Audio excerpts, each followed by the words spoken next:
Es un estimante de origen poderoso y delictivo, afecta directamente al sistema nervioso del cerebro.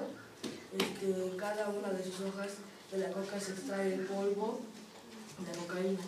Se presenta en forma de polvo blanco y cristalino, e inodoro, con un sabor amargo. Se puede consumir aspirada, fumada, inyectada, untada y comida. Esta sustancia despierta la agresividad y lleva a patentar actos violentos al llevarlo a perder el contacto de la realidad. Al consumirse produce euforia y posteriormente depresión. Afecta el sistema nervioso y aumenta el ritmo cardíaco y contrae los vasos sanguíneos, obligando al usuario a repetir el consumo para reducir las molestias. Con dosis altas, combinado con otras sustancias,